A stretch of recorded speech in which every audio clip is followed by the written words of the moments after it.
Imagine you have a beautiful front door, the kind that makes your whole house look great, but every time you open it, the hinge squeaks and grinds. It sounds like nails on a chalkboard. So you go to the store, you buy the most expensive oil in the world, and you spray that hinge every single morning. But the next day, squeak. It's still grinding. After a month, you decide the hinge is broken. You spend $5,000 to have a carpenter come in and put in a brand new, shiny metal hinge. You're happy for a week, but then, on day 8, squeak. The new hinge is grinding too. Why? Because the oil wasn't the problem, and the hinge wasn't the problem. The door frame is crooked. The whole house has shifted. The frame is leaning to the left, and that poor hinge is being pulled and twisted in a way it was never meant to move. If you are one of the 100 million Americans living with knee pain, you have been oiling the hinge. You've been icing your knee, wearing expensive braces, and taking pills to fix the joint.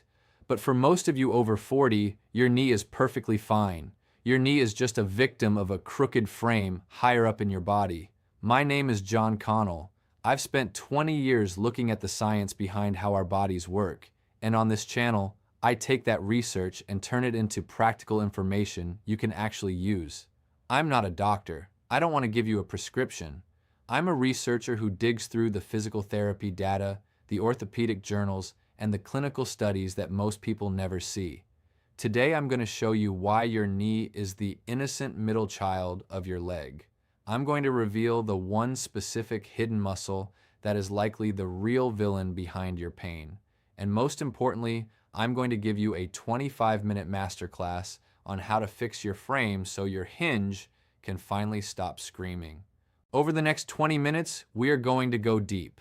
I'm going to show you 3 home tests that take 30 seconds each to prove to you that your knee isn't the problem. I'm going to show you why the shoes you are wearing right now might be secretly turning off your leg muscles. I'm going to reveal a shocking study from the British Journal of Sports Medicine that shows why rest and ice might actually be making your knees older every day. And at the very end, I'm going to give you a 72-hour rescue protocol. 3 simple moves you can do in your living room that often reduce pain faster than a cortisone shot. Let's talk about that moment of fear. You went to the doctor, they took an x-ray, and they used the scariest 3 words in the English language: bone on bone.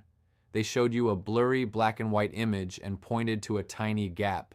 They told you your cushion is gone. You left that office feeling like an old car that's ready for the junkyard. You stopped hiking. You stopped playing tennis. You started taking the elevator because you're afraid that every step is wearing down the bone. But here's the truth from 20 years of research. Scientists have done MRI scans on thousands of people with no pain at all. People who run marathons and feel great. Do you know what they found? A huge percentage of them have bone-on-bone x-rays. They have tears, they have thinning cartilage, and they have wear and tear, but they have 0 pain.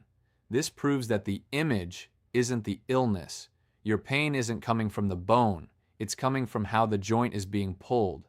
Pain is a signal that the frame is crooked. To understand your knee, I want you to imagine your leg is a 3-story building. The ankle is the ground floor. The knee is the 2nd floor. The hip is the 3rd floor. In architecture, every floor has a specific job. In the human body, joints work in a pattern of mobile and stable. The ankle is meant to be mobile. It needs to twist, lean, and tilt so you can walk on uneven ground. The hip is meant to be mobile. It's a ball and socket joint. It's built to rotate 360 degrees. But the knee? The knee is a stable joint. It is a simple hinge. It only wants to do one thing: fold and unfold.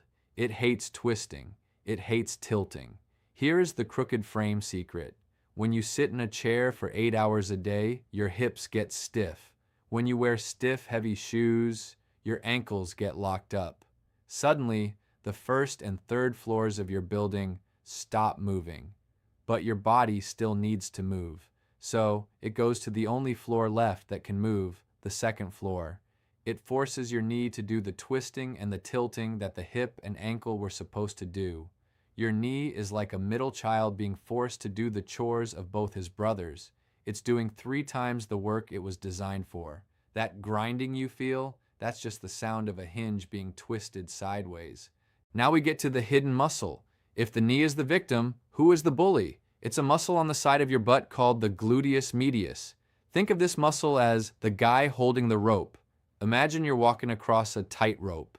To stay balanced, you have a strong guy on your left hip holding a rope that keeps your leg bone perfectly straight. As long as he's pulling that rope tight, your knee stays lined up over your toes. Everything is smooth. But because of modern life syndrome, too much sitting, too little climbing, the guy holding the rope has fallen asleep. He's bored. He's stopped pulling. When that rope goes slack, every time you take a step, your knee caves in toward the other leg. In the research, we call this valgus collapse. You might not even see it with your eyes, but microscopically, your kneecap is sliding off its tracks and rubbing against the side of the joint. The pain you feel isn't old age, it's a tracking error. It's like a train trying to run when the tracks are bent. You don't need a new train, you need to straighten the tracks. Let's test you right now. No equipment needed. I want you to sit on the edge of a chair. Put your feet flat. Now try to stand up using only one leg. Keep the other foot hovering. Watch your knee. As you push up, does your knee stay perfectly straight, or does it wobble or dive toward the middle of your body? If it dives inward, you just found the rust in your frame. Your gluteus medius is asleep. Your guy holding the rope is on vacation. Your knee is hurting because it's doing all the heavy lifting without any help from the big boss, the hip. Now let's look at the ground floor, the ankle. Most Americans wear shoes with a big, thick, cushioned heel. We think we're being kind to our joints, but the research shows something different. When your heel is elevated, your calf muscle stays short and tight. Over years, your ankle loses its ability to flex upward. This is called limited dorsiflexion. When your ankle can't flex, your body has a glitch. When you walk down the stairs, your ankle should bend to absorb the weight, but if it's locked, it can't. So, where does the weight go? It shoots straight up into the knee. It's like jumping off a ladder and landing with your legs straight. Ouch! That's what you are doing to your knees every time you walk in cushioned shoes with tight ankles. I want to share a study that changed how I look at pain. It was published in the British Journal of Sports Medicine. They took 200 people with bone-on-bone knee pain. Group A did what most people do. They protected the knee, they rested, they used braces, and they did light stretching. Group B did the opposite. They did heavy, slow resistance. They actually loaded the joint. They did slow, controlled movements that made the muscles burn. At the end of the year, Group B had significantly thicker and healthier cartilage signals on their MRIs than Group A. Why? Because your joint is like a sponge. Your cartilage has no blood vessels. It can't eat through the bloodstream. The only way it gets nutrients is through imbibition. When you squash the joint, move, you push the old trash out.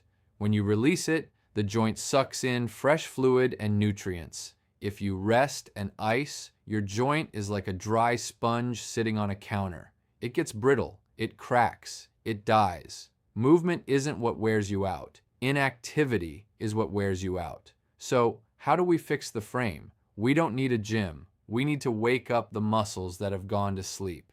Here is your 3-step researcher's protocol to start today. Step 1. The Spanish squat isometrics.